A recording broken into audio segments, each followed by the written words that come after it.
Welcome to Whiskey Gaming, and this is my late review of the First Descendant. I played on the Xbox Series X. It's also available on the Xbox Series S, Xbox One, PC, PS4, PS5, and that's really it. So starting with the story, you pick an individual and you're basically part of a group that is fighting against the Vulgus. And when the game kicks off, you and one of your teammates, you're basically trying to find what's called the Iron Heart, which is this mega powerful alien artifact, basically. During the course of that mission, you get sucked into this alternate world to kind of find that you're this thing called a Descendant, and you're basically now OP compared to the rest of the people, but not compared to the big bad. But you must continue on fighting the Vulgus, and now there are these giants known as the Colossus that are coming after you as well. So it's just kind of awesome like that. And I gotta tell you, honestly, the story wasn't the most engaging thing for me. Some of the characters were interesting enough, and hearing how they are doing essentially what they're doing and living in this wartime world, that was interesting. And then there's Jeremy, who can just, oh god, why? The writing is so bad for that character, cartoonishly bad. None of the characters are like paragons of perfection when it comes to writing, but his character is just such a cartoonish piece of shit that you just, oh god. He can just fuck all the way off, to put it very simply.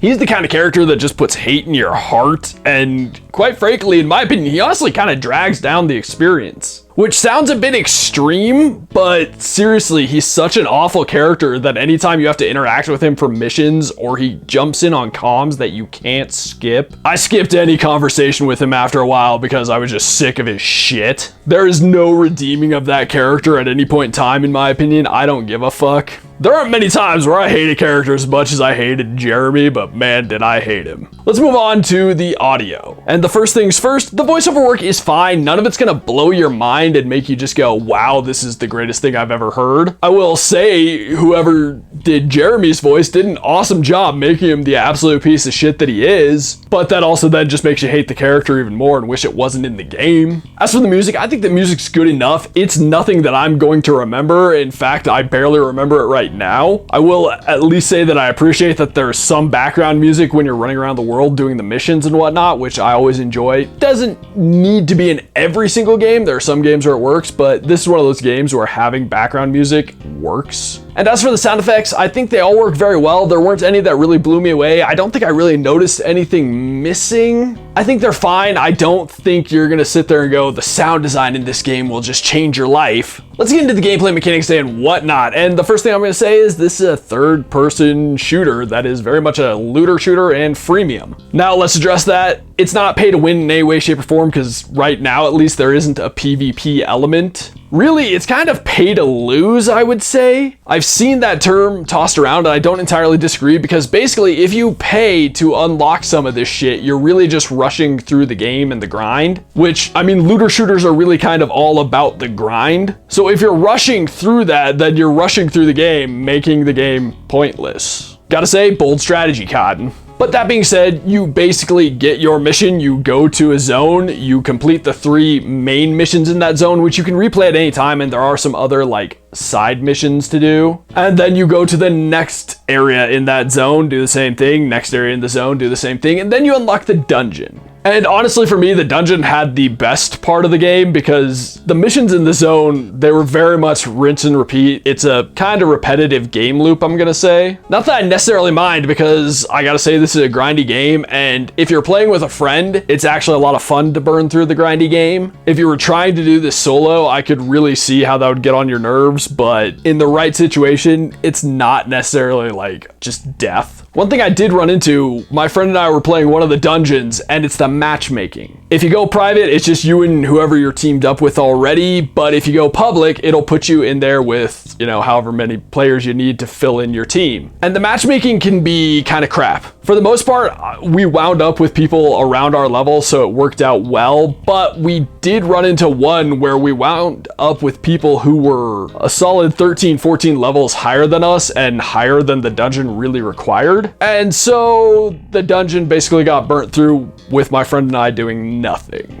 So that kind of sucked, and that was disappointing, and I think they need to work on the matchmaking a little bit just based on that. Now let's get into the looter shooter element, and you get a lot of loot, really. And like any looter shooter, sometimes it's absolute crap and sometimes it's amazing, and there's a decent variety in weapons. You've got your rifles, you've got your sniper rifles, you've got your LMGs, your pistols, your hand cannons, and they're all broken up by like ammo type. You've got your base ammo type, which is white. You've got the green ones, which are like enhanced slightly better. Then you've got your orange and purples, and I think they do a good job making each of those feel kind of unique, at least. You'll have like a purple sniper rifle, which is bolt action, crazy powerful. Then you've got the green sniper rifle, which is more of like a DMR, so it shoots fast, not crazy range, not crazy damage, but better damage than say like a weapon that uses the white ammo. And then those get broken down into like blues, purples, oranges, legendaries, etc., all that crap. Then you also get loot that's attachments for those, loots that buff your character, all of that stuff, and you can get parts to unlock new characters and new costumes, etc. Oh, I also want to talk about the grappling hook, which is an interesting element in this game,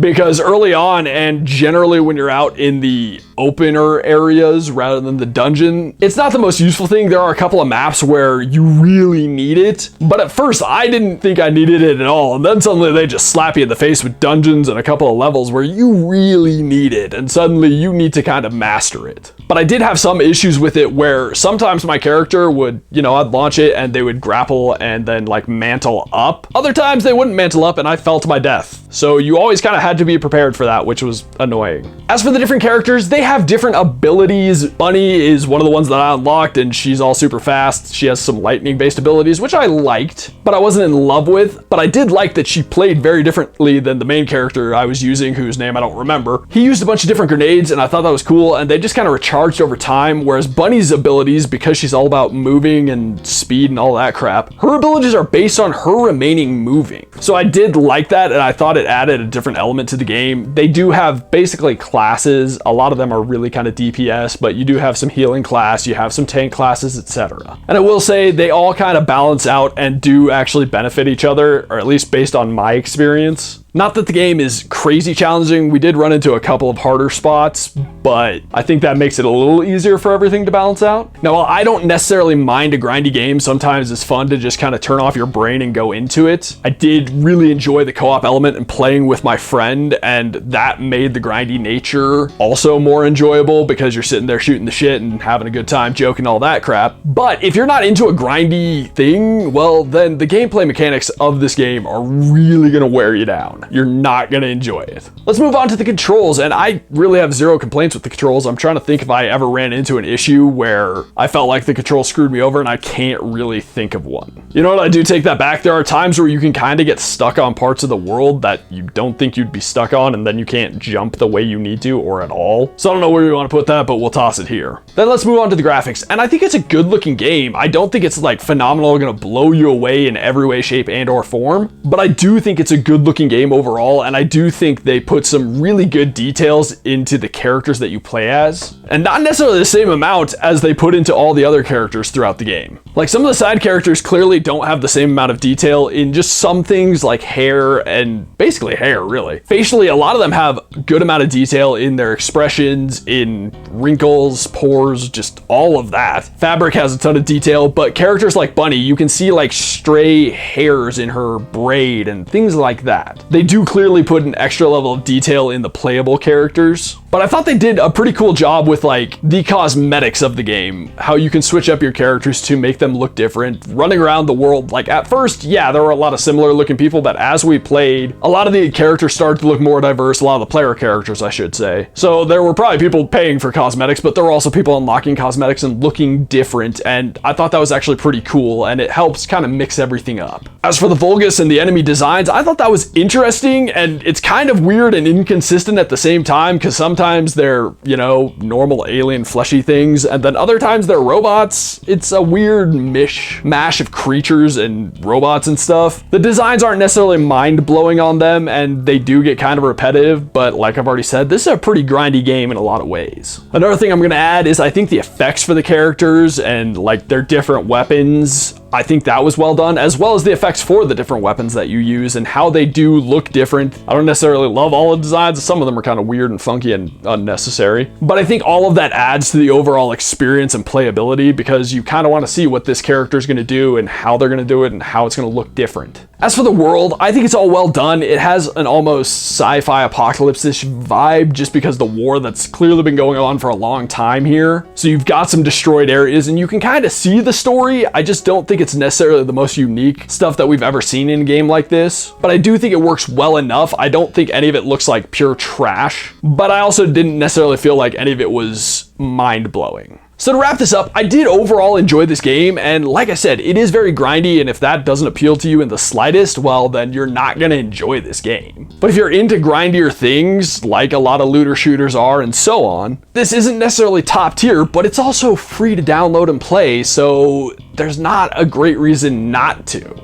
So given that it's free, and given that I actually had a good amount of fun playing this game, I don't really have a problem recommending it. Okay, in the comments down below, why don't you tell me, what is your favorite looter shooter out there? And as always, thanks for watching. If you enjoyed the video, please hit that like button. And if you like what I'm doing in general, share and subscribe.